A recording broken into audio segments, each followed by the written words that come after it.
Hi my families, எல்லாரும் எப்படி இருக்கீங்க? நல்லா இருக்கீங்களா? இன்னைக்கு வந்து என்னோட ஹஸ்பண்ட் தான் சமைக்க போறாங்க. எங்க வீட்டில் வந்து பார்த்தீங்கன்னா கடம்பா ஸ்பெஷல் தான். கடம்பா கிரேவி தான் செய்ய போகிறோம். அது எப்படி செய்ய போகிறதுன்ட்டு நான் உங்களுக்கு வீடியோவில் காட்டுறேன்.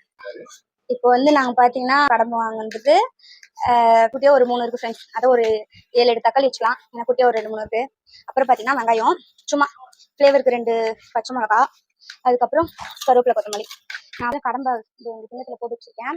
நல்லா சின்ன கனவா இல்லை, இது கொஞ்சம் பெரிய கனவா தான் வாங்கிட்டு வந்திருக்காரு. இது வந்து சில பேர் போட மாட்டாங்க, நானுமே ஃபர்ஸ்ட் போட மாட்டேன். அதுக்கப்புறம் பார்த்தீங்கன்னா இது இந்த பேக் சைட் இது இருக்கு பாருங்க, நடுவில் ஒரு கண்ணு, 3வது கண்ணு மாதிரி இந்த நடுவில் ஒன்று முட்டையா இருக்கு, அதாவது இந்த பேக் சைடு, அதை எடுத்துட்டா போதும்.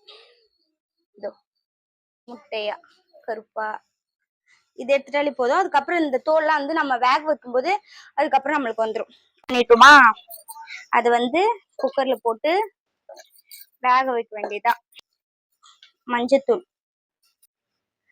அதுக்கப்புறம் பார்த்தீங்கன்னா கொஞ்சம் நம்ம வந்து கழுவு போட்டுக்கலாம். வந்து இதுல கடம்பால இறங்கும்.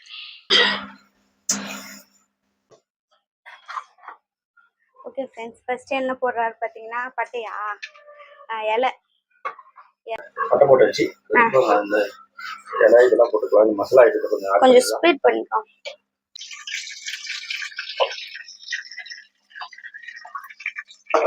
நெக்ஸ்ட் என்னன்னா ஆனியன் போடுறேன். பாத்துங்க, வரும்போது கொஞ்சம் குயிக்கா வதங்குதா, கொஞ்சம் நம்ம சால்ட் உப்பு போட்டா கொஞ்சம் சீக்கிரமா வருது. சரி, அளவும் எக்ஸ்ட்ரா இருக்கு, இது தண்ணி எடுத்து வச்சுக்கலாம். அப்புறம் வெறும் மிளகாத்தூள், அப்புறம் சில்லி பவுடரு, இதுவுமே தேவையில்லை. அதுக்கப்புறம் ஃபைனல் டச்சு இங்க பாத்தீங்கன்னா ஒரு 2 இருக்கு, டீத்தூள். டீத்தூளும் வந்து அவரு பாக்கல, அப்படியே எடுத்து இப்போ நம்ம அதான் அந்த இது நம்ம செய்யறதுக்கிட்ட கிரேவி நல்லா இது வதங்கிறதுக்கிட்ட அது ஒரு 2 விசில் வந்தா போதும். நம்ம அது மிக்ஸ் பண்ணோடனே எல்லாத்தையும் மசாலா ரெடி பண்ணி வச்சுக்கலாம். அப்படியே ஸ்டார்ட் பண்ணி கொஞ்சம் அதுல இருந்து கொஞ்சம் அந்த தண்ணியை மட்டும் கொஞ்சம் மிக்ஸ் பண்ணிக்கலாம். கிரேவி அந்த தண்ணியை யூஸ் பண்ணிக்கலாங்களா? ஆனியன் கொஞ்சம் நல்லா பொன்னிறமா வரணும், நல்லா இருக்கும். பொன்னிறமாவா? அப்பதான் டேஸ்ட் நல்லா இருக்கும் பாருங்க. இது வந்து நம்ம கடம்பா தண்ணி யூஸ் பண்ணிக்கலாம் ஃப்ரெண்ட்ஸ், கிரேவிக்கு சூப்பரா இருக்கும். என்ன ஸ்டைலா என்ன வாட்டமா படுத்துன்னு இருக்காரு பாருங்க. தக்காளி சும்மா அப்படியே பெரட்டிட்டு அப்படியே ஒரு 5 நிமிஷம் போல முடிச்சிடலாமா? அப்படியே எடுத்து கடம்பா போட்டு கொஞ்சம் தேவையான அளவு அந்த தண்ணி எடுத்து விட்டு கொஞ்சம் கிரேவி போட்ட மாதிரி. இப்ப பாருங்க, நான் உங்களுக்கு அவர் எப்படி சூப்பரா செய்யறாருன்றத காட்டுறேன். அப்படியே ஓரம் இவர் வச்சுட்டு போய் டிவி பாக்குறாரு, ஓரம் ஃபுல்லா அடி பிடிச்சிக்கிச்சு. இதுதானே சார் உங்க சமைக்கிற ஸ்டைலு?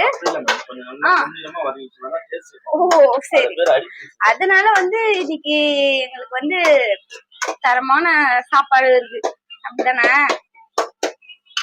என்னன்னு தெரியும். இஞ்சி பூண்டு போட்டு அதுக்கப்புறம் மசாலா ஆட் பண்ணிட்டா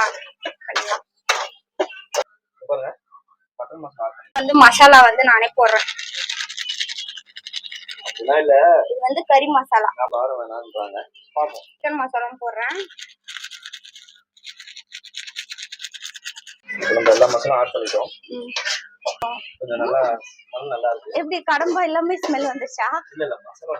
சரி சரி, பார்க்கும்போது நிறைய இருக்கு. அதுக்கப்புறம் பாருங்க ஃப்ரெண்ட்ஸ், நம்மள வாங்கும்போது நிறைய இருக்கா, அவ்வளவுதான்.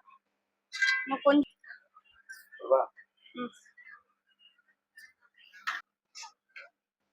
ஓகே ஃப்ரெண்ட்ஸ், நம்மளுக்கு வந்துட்டு தண்ணி இங்க இருக்கா,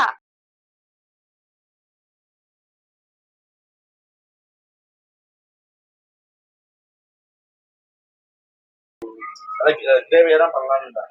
நம்ம என்ன மார்னிங் தோசை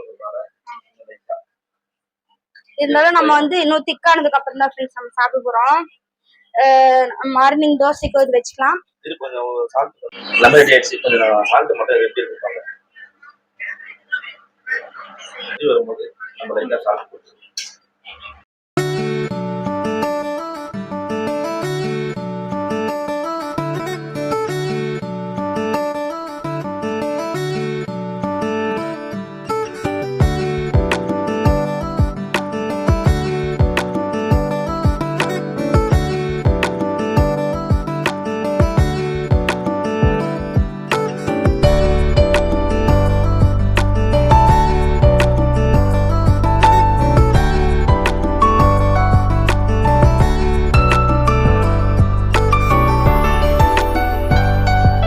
ஒரே நம்ம குக்கிங் முடிச்சிட்டோம். எப்படி பாத்தீங்கன்னா தோசை, அதுக்கப்புறம் கடம்பா கிரேவி நல்லா பாருங்க. ஓகே ஃப்ரெண்ட்ஸ், கடம்பா கிரேவி ரெடி ஆயிடுச்சு. இது அப்புறம் தோசைக்கு காலைல சாப்பிட போறோம். ஓகே ஃப்ரெண்ட்ஸ், இந்த வீடியோ பிடிச்சிருந்தா லைக் பண்ணுங்க, ஷேர் பண்ணுங்க, சப்ஸ்கிரைப் பண்ணுங்க. நெக்ஸ்ட் எது மாதிரி வீடியோ எல்லாம் போடலாம் அப்படின்றது மறக்காம கமெண்ட் பண்ணுங்க. அப்போ பாய் சொல்லு.